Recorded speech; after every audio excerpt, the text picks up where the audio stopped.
¿Qué tal, amigos? Nuevamente les habla su amigo y hermano en Cristo Jesús.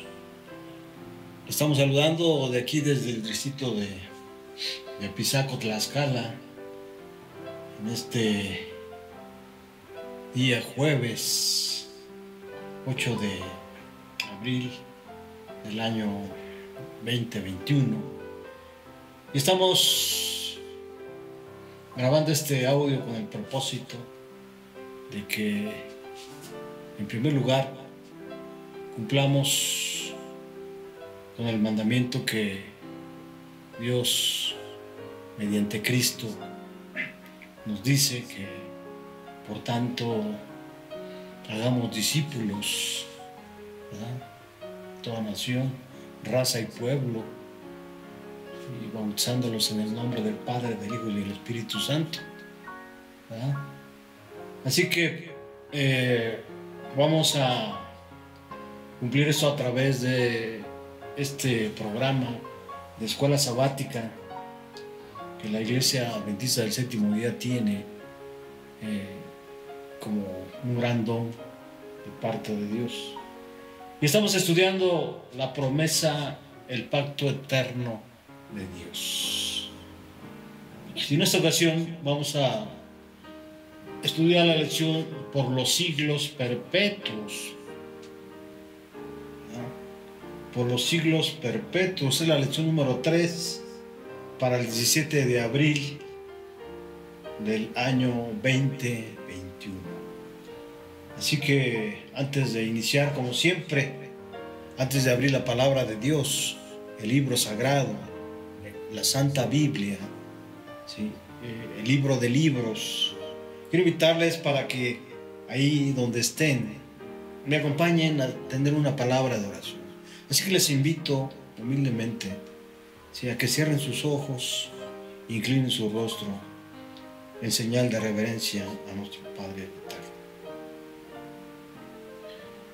Bendito sea nuestro Padre que estás en los cielos, te alabamos, te glorificamos, Padre eterno, porque solamente tú lo mereces. Y te agradecemos, Padre eterno, en esta hora porque nos has invitado, nos has dado ese don de poder, Padre eterno, estudiar junto con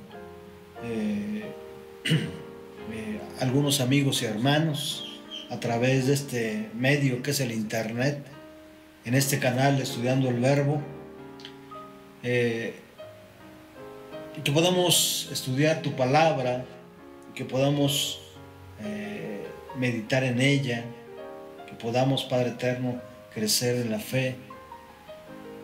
Por lo que, Padre eterno, te pido que tu Espíritu Santo se mueva libremente en cada uno de los que nos están oyendo y que me des palabras para vida,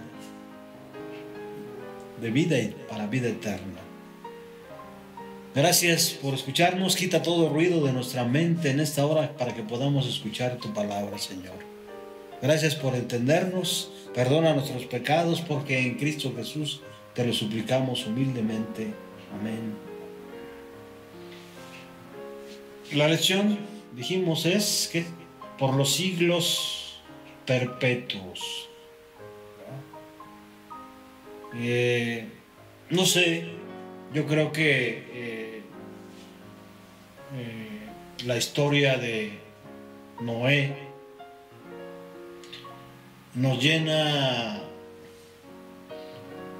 de mucha fe y mucha confianza en Dios, pues una vez que Noé terminó la barca o el arca, ¿sí?, y llegaron a tierra firme, Dios manda una señal de su promesa, de un pacto que hace con el mundo, ¿sí? Imagínense ustedes esa señal que Dios proveyó y que esa señal representa o significa que Dios no haría una obra extraña como la del diluvio. Así que vamos a entrar a la lección leyendo el versículo de memoria. Así que quiero invitarles para que vayamos al libro de Génesis. Libro de Génesis, capítulo 6, versículo 8. ¿Qué dice la palabra de Dios? ¿Cómo está escrito? Pero Noé halló gracia a los ojos de Jehová. Pero Noé halló gracia ante los ojos de Jehová. Originalmente, Dios entabló una relación amorosa con los padres de la humanidad, Adán y Eva. Y ahora Dios busca restablecer esa relación amorosa con nosotros mediante un nuevo pacto. Un pacto que representa una relación comprometida entre Dios y la humanidad, centrada en el plan de salvación mediante Cristo. Una vez que el pecado entró en el mundo, ya hemos estudiado esta parte, fue como tirarse de un tobogán o lanzarse desde un avión en caída libre. La humanidad quedó rápidamente dividida entre una gran mayoría que se entregó de lleno al pecado y una pequeña minoría, es decir, un remanente, unos pocos, un pequeño grupo, deseaba obedecer y alabar a Dios. Cuando la maldad llegó al colmo, Dios intervino drásticamente. Ya utilizamos la palabra extrañamente, ¿no? Pero la gracia divina encontró una forma de darnos una segunda oportunidad. Y entonces, estimados amigos hermanos, vamos a ver en esta lección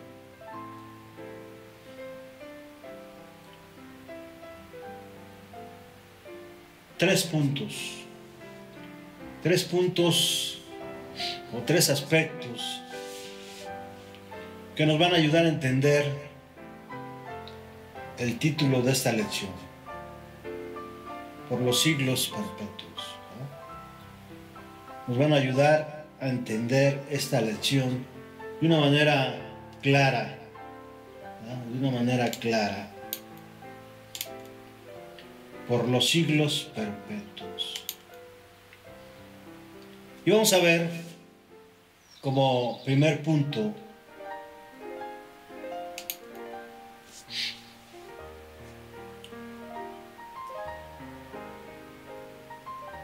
el mundo antediluviano, ¿sí? Es decir, un mundo antes del diluvio,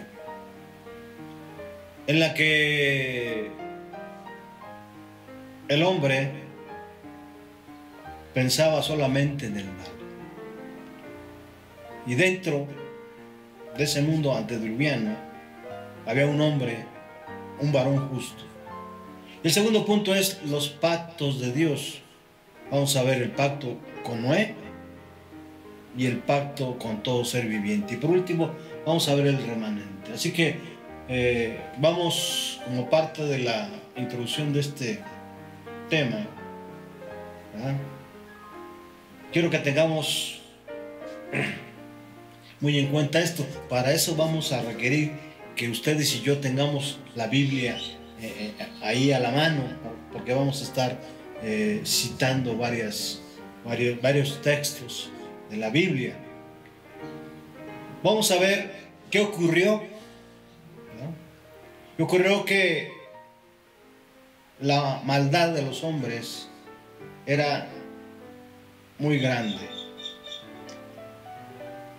Y el capítulo 6 del libro de Génesis, en el versículo 1, miren lo que dice. Dice: aconteció que cuando comenzaron los hombres a multiplicarse sobre la faz de la tierra, y les nacieron hijas, versículo 2, que viendo los hijos de Dios que las hijas de los hombres eran hermosas, tomaron para sí mujeres, escogiendo entre todas. Y dijo Jehová: no contenderá mi espíritu con el hombre para siempre, porque ciertamente él es carne, mas serán sus días 120 años. Versículo 4: había gigantes en la tierra en aquellos días, y también después que se llegaron los hijos de Dios a las hijas de los hombres, y les quedaron hijos. Esos fueron valientes desde la antigüedad y fueron varones de renombre. Vamos a considerar esta parte, ¿verdad? Porque hay unas los hijos de Dios. Esta frase ha sido interpretada de diferentes maneras.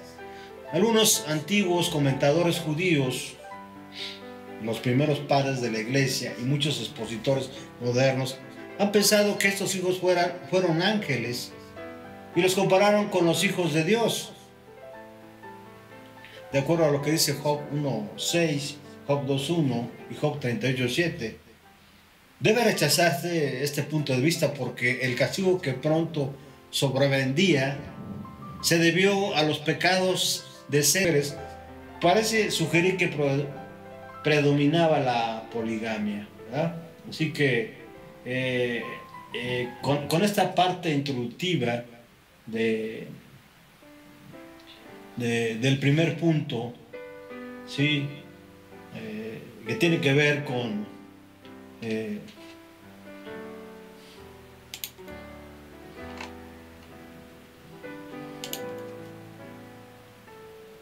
el mundo antediluviano, ¿verdad?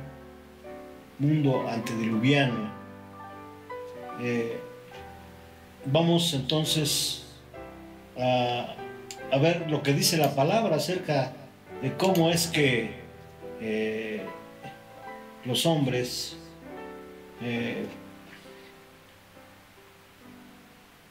solamente pensaban en el mal.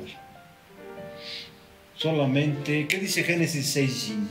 Miren lo que dice la palabra de Dios. Y el Señor vio que era mucha la maldad de los hombres en la tierra, y que todos los planes y pensamientos de su corazón eran siempre los de hacer solo el mal. Otras versiones dicen: y vio Jehová que la maldad de los hombres era mucha en la tierra, y que todo designio de los pensamientos del corazón de ellos era de continuo solamente hacia el mal. ¿Sí? Ya vimos que el origen de esto fue ni más ni menos la alianza entre los setistas y los cainitas, los hijos de Dios.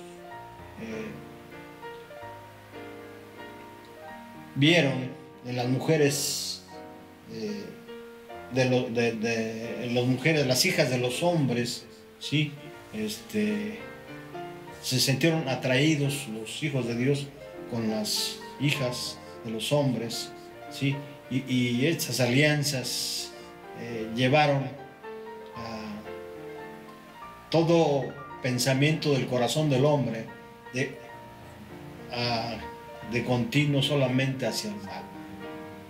Es decir, una vez que el pecado entró en esa alianza, estamos diciendo, la humanidad pasó rápidamente de ser buena en gran manera a estar corrompida en gran manera, ¿verdad? La primera generación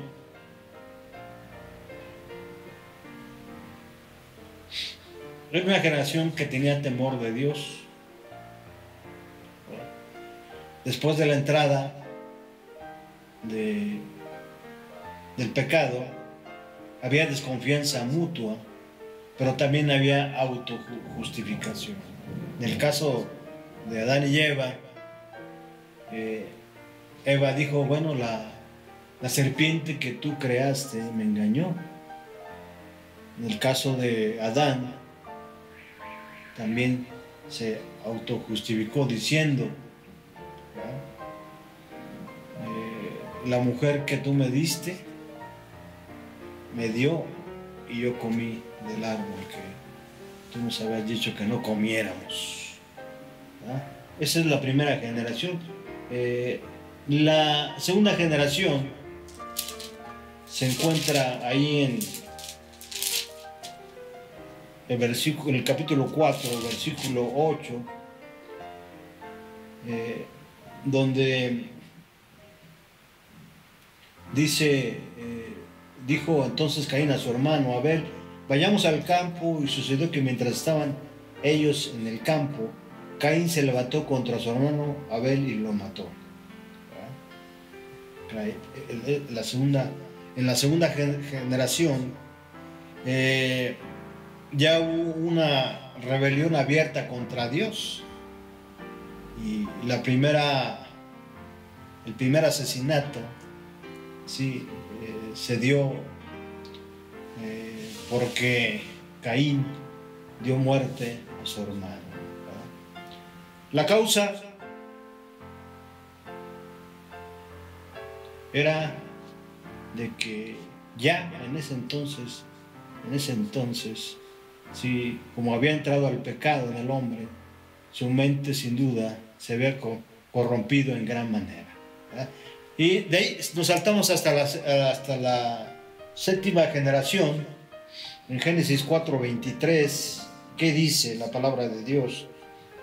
Dijo entonces a sus mujeres, Ada y Sila, escuchen mi voz, mujeres de Lamec, atiendan mis palabras. Si soy herido, mataré a un varón, si soy golpeado, mataré a un joven. En esta sexta generación ya existía la poligamia, la falta de respeto hacia la vida humana. De ahí vamos hasta la octava generación, que se encuentra ahí en Génesis 6:2.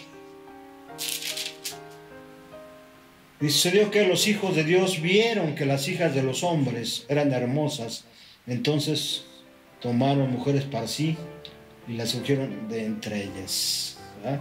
Entonces vemos que una de las principales causas por la cual decidió Dios no contener más su espíritu entre el ser humano, entre los hombres,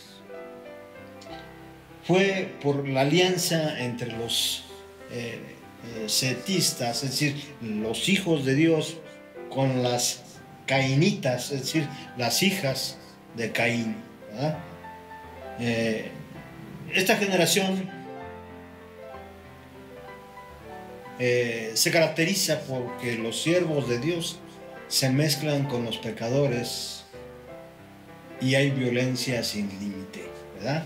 El versículo 11, miren lo que dice: delante de Dios la tierra se corrompió y se llenó de violencia, ¿verdad? Delante de Dios la tierra se corrompió y se llenó de violencia. No sabemos exactamente cuánto tiempo pasó, ¿verdad?, para que llegara todo esto. Sin embargo, sabemos que el mal inició ahí en el jardín del Edén, ¿sí? Y que por medio de Satanás fue que entró el pecado en el ser humano. Sin embargo, estimados amigos y hermanos, en todo periodo de esta tierra, Dios tuvo hombres a quienes podía usar como instrumentos oportunos, a los cuales dijo: soy mis testigos. En toda edad hubo hombres piadosos que recogieron los rayos de luz que fulguraban en su senda y hablaron al pueblo las palabras de Dios. Enoc, Noé, Moisés, Daniel y una larga lista de patriarcas y profetas. Todos fueron ministros de justicia. No fueron infalibles. Eso hay que resaltarlo bien. Dice Elena G. de White Obreros Evangélicos, página 13. Eran hombres débiles, sujetos al hierro, pero el Señor obró por su medio a medida que se entregaban a su servicio. Es decir, el Espíritu Santo, por medio de su Espíritu, a medida que nosotros nos entreguemos a su servicio, dice el N.G. de White en Obreros Evangélicos, página 13. Vamos al segundo punto de periodo antediluviano. Noé, un varón justo. Dice Génesis 6:9. Quiero invitarles para que vayamos a la palabra de Dios, al libro de libros, Génesis 6:9. ¿Qué dice la palabra de Dios? ¿Cómo está escrito? Noé era un hombre justo en sus acciones. Fue perfecto, pues siempre anduvo con Dios. Estos fueron sus descendientes, ¿verdad? El pecado conduce a la ruina y a la muerte. Por eso Dios odia el pecado. Desea erradicarlo, pero a la vez salvar al pecador. De eso se trata el pacto, ¿verdad?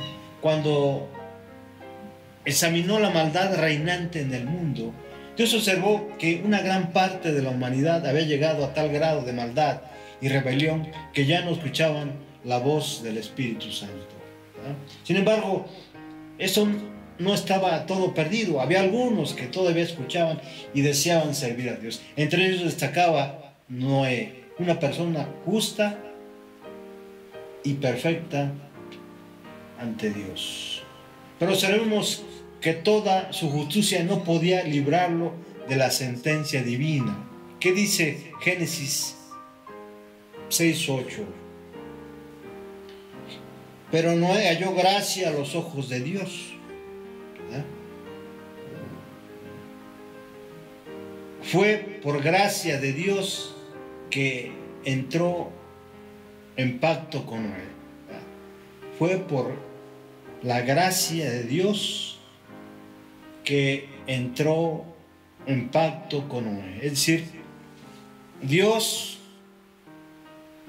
conociendo el corazón de Noé, ¿verdad?, entró en pacto con él, ¿verdad? El N.G. de White, en su matinal del 14 de agosto, This Day with Good, miren lo que dice: la combinación de la fe y las obras de Noé condenó al mundo. ¿Cómo? La combinación de la fe y las obras de Noé condenó al mundo. Es decir, no solamente fue la fe, la confianza en Dios lo que halló gracia ante Dios Noé, sino también sus obras, porque estas, o por medio de estas, condenó al mundo. No solo predicó la verdad, dice ella, la verdad presente, apropiada para su época, sino que puso en práctica, cada sermón que pronunció, ¿verdad?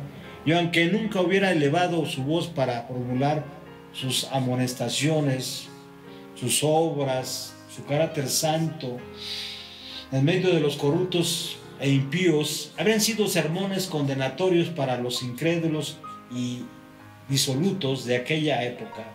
Soportó con paciencia y humildad semejante a la de Cristo las provocaciones, los insultos, las burlas y los escarnios. A menudo se escuchaba su voz elevada a Dios en oración, pidiendo su poder y ayuda a fin de poder cumplir todos los mandamientos de Dios. Esto era un poder condenador para los incrédulos, ¿verdad?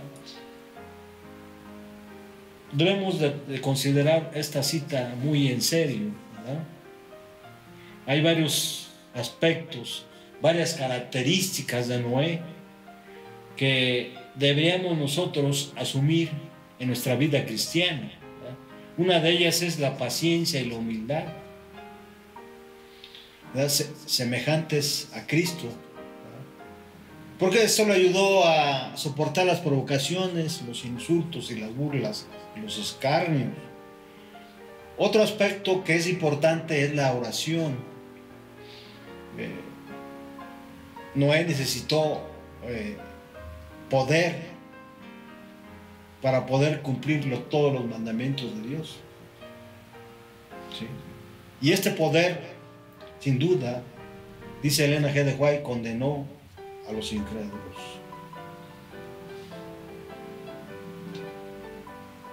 Pasemos al siguiente punto.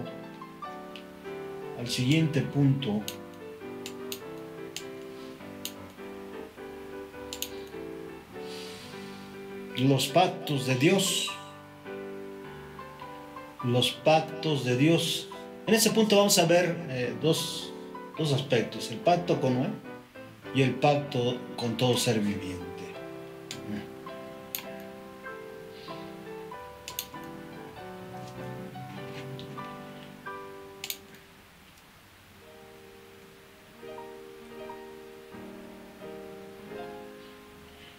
Génesis 6:18, miren lo que dice al hablar del pacto que hizo con Noé.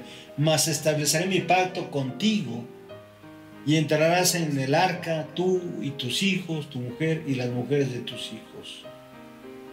¿Cuántas personas entraron al arca? Una vez que Dios estableció ese plan de salvación, ¿sí? En el cual establece también un pacto.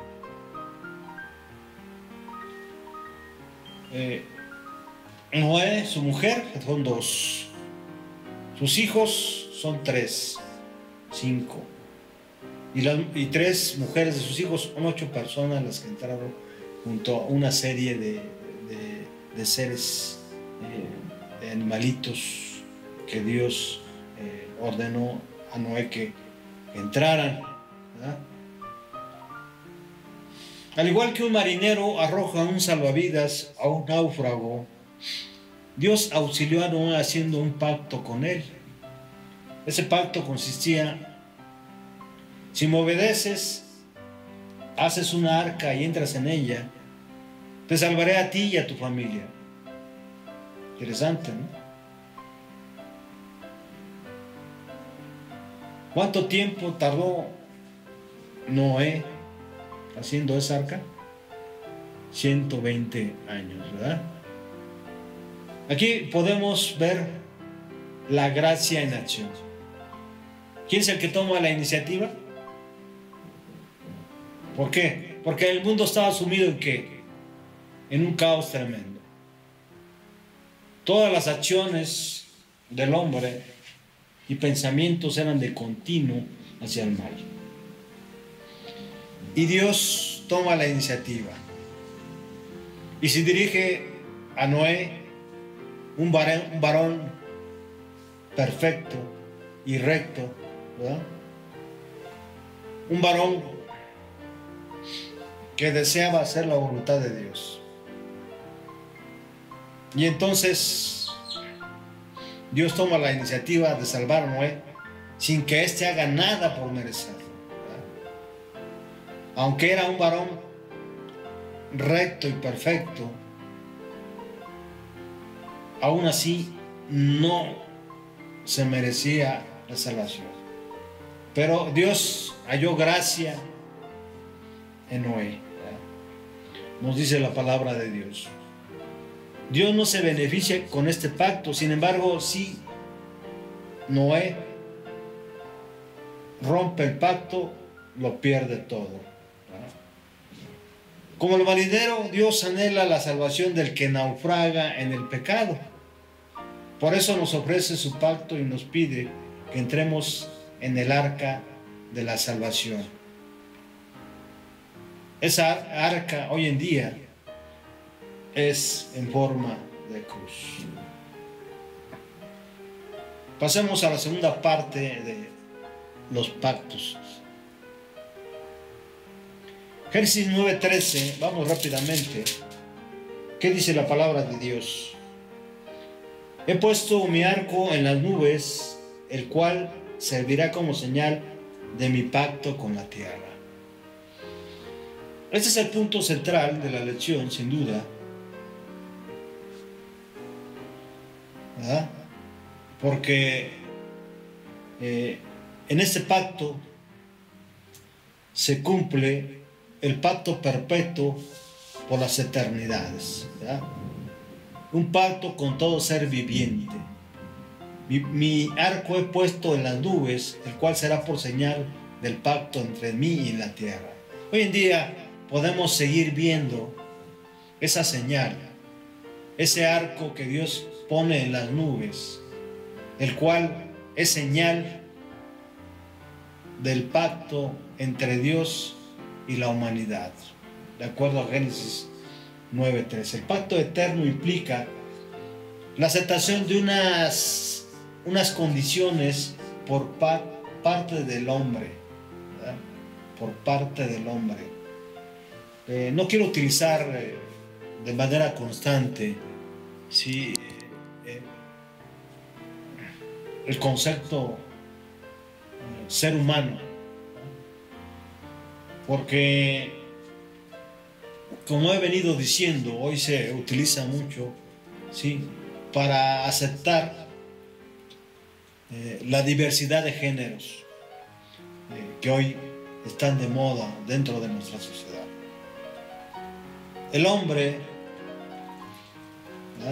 ya dijimos, es un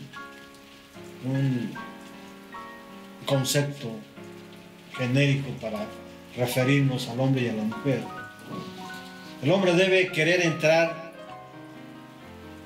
en pacto con Dios para beneficiarse de Él.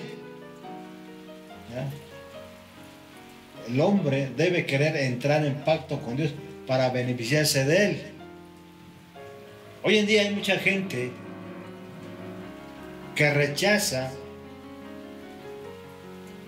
la gracia de Dios, rechaza ese pacto, rechaza la justicia de Dios, aun cuando pueda beneficiarse de ella. Sin embargo, el pacto con todo ser viviente, como dice Génesis 9:12, Dios también dijo: esta es la señal del pacto que yo establezco con ustedes y con todo ser vivo que está con ustedes por los siglos y para siempre. ¿Verdad? Este es el punto central de la lección. Dios hace un pacto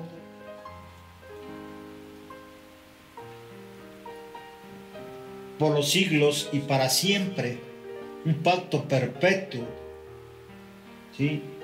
Y esa señal del pacto, ¿verdad?, dice el versículo 12: yo establezco con ustedes y con todo ser vivo que está con ustedes por los siglos y para siempre.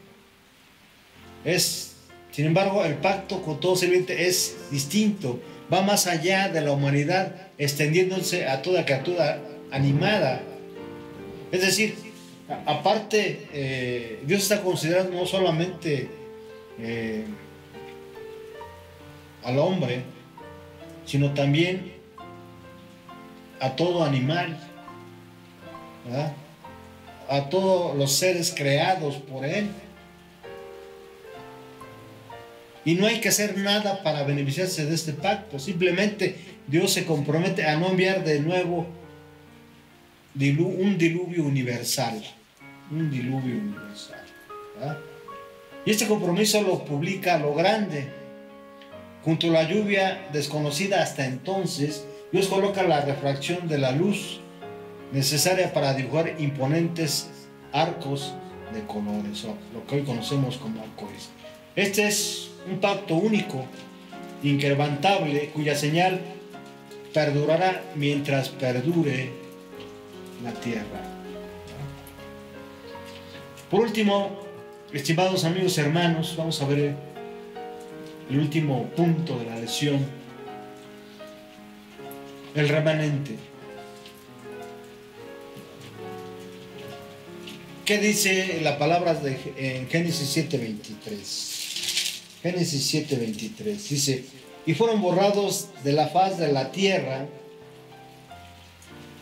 todos los seres que la habitaban, lo mismo hombres que las bestias, los reptiles y las aves del cielo. Fueron borrados de la tierra y solo quedaron con vida Noé y los que estaban con él en el arca. ¿Quiénes eran ellos? ¿Quiénes eran esas 8 personas? Eran el remanente. El verbo quedar está íntimamente ligado con el concepto de remanente, lo que queda. Vamos rápidamente al libro de Esdras para entender un poquito más de esto. Quiero invitarles para que vayamos al versículo, al capítulo 9 de Esdras.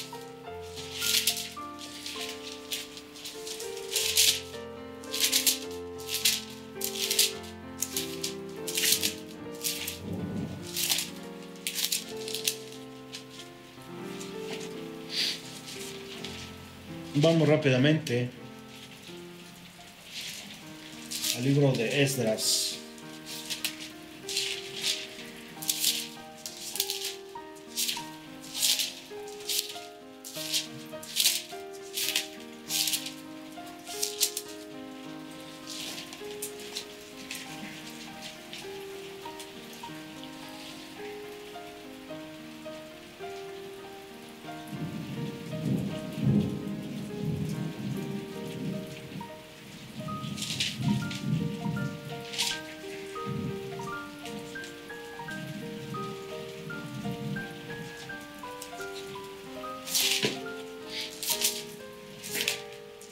¿Ya lo tienen? Esdras 7:15. ¿Qué dice la palabra de Dios? Esdras 9:8. Dice: ahora el Señor nuestro Dios ha tenido misericordia de nosotros, y aunque sea por un poco de tiempo, y nos ha dejado a salvo un remanente, nos ha dado un lugar seguro en su santuario para que veamos las cosas con claridad y podamos vivir un poco más, aunque sea en nuestra condición de esclavos. ¿Verdad?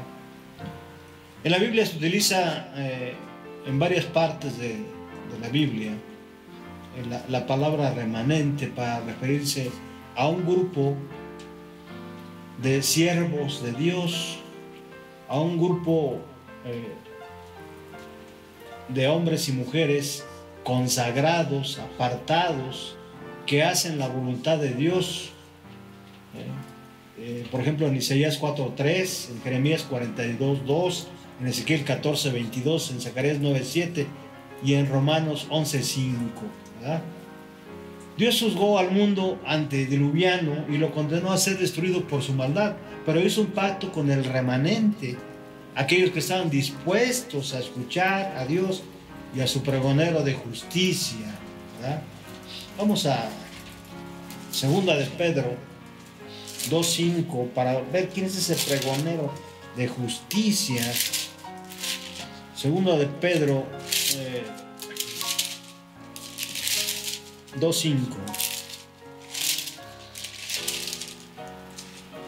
2 de Pedro 2:5.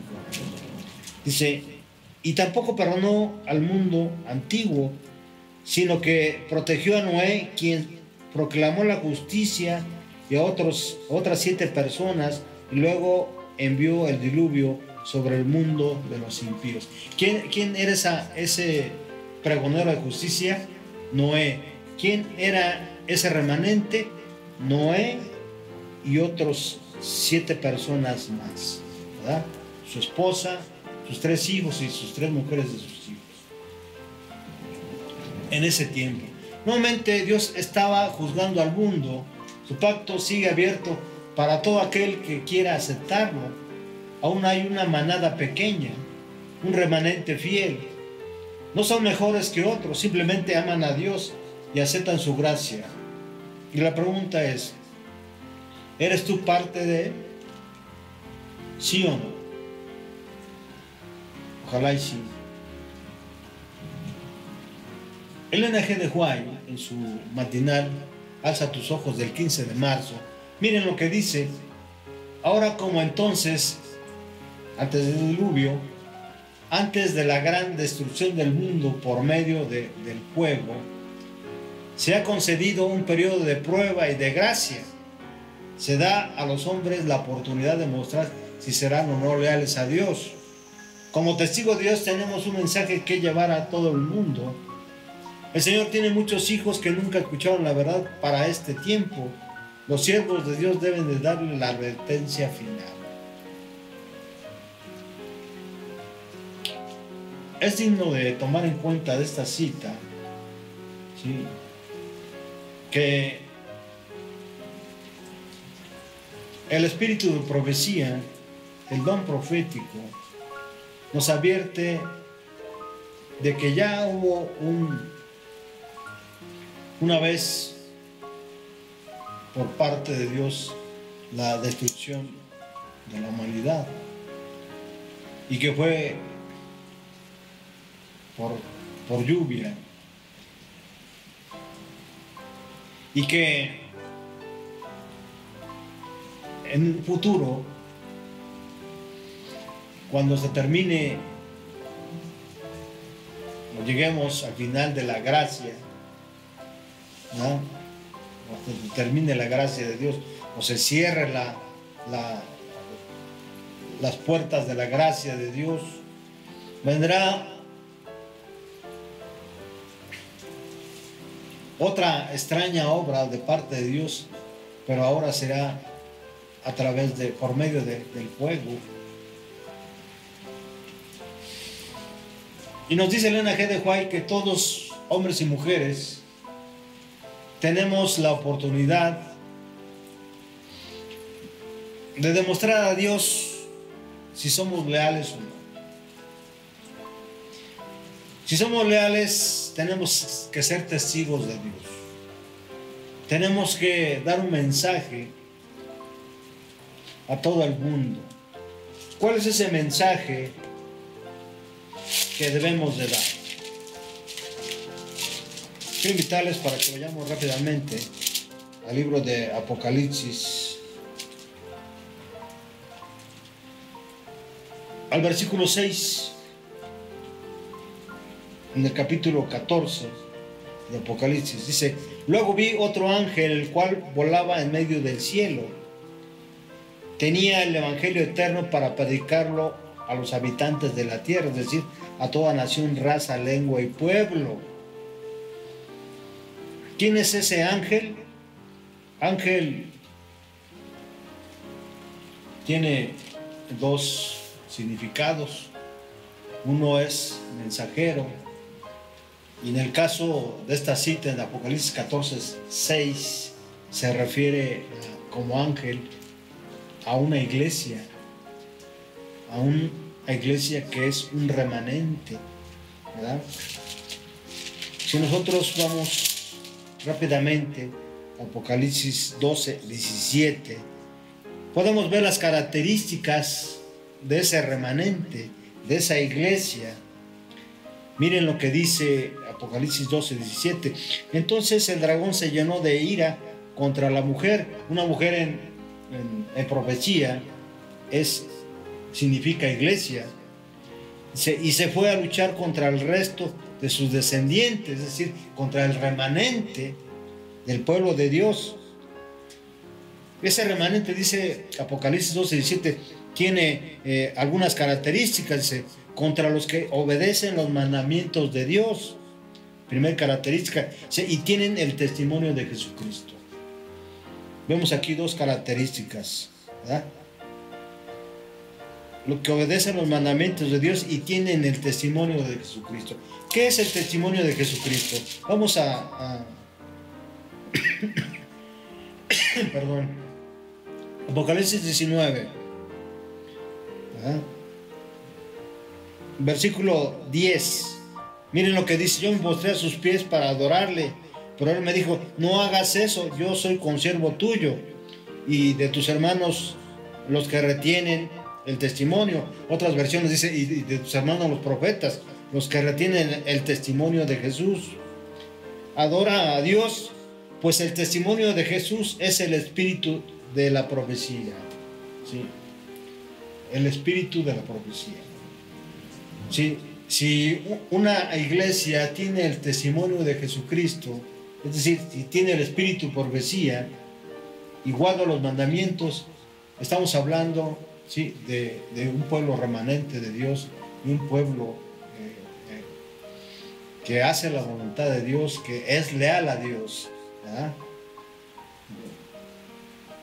Pero esos siervos, ese remanente tiene que, dice Elena G. White, deben dar una advertencia final, ¿verdad? Llegamos al final de esta lección, estimados amigos y hermanos, ¿verdad? Dios ha establecido, ¿sí?, en tiempos de Noé un pacto perpetuo por los siglos de los siglos, ¿sí?, y del cual gozamos usted y yo hoy en día por la gracia de Dios. Espero que esta lección haya sido de gran ayuda y que pueda usted, ustedes, estimados amigos y hermanos, ponerla por obra, ¿sí?, y que quede sellado todos los principios y toda la palabra de Dios en su corazón, en su mente. Hasta pronto, y mi oración y deseo es que cada uno de ustedes vaya creciendo en la gracia de Dios y vaya tomando decisiones, ¿sí?, para vida eterna. Hasta pronto, un abrazo y les estimo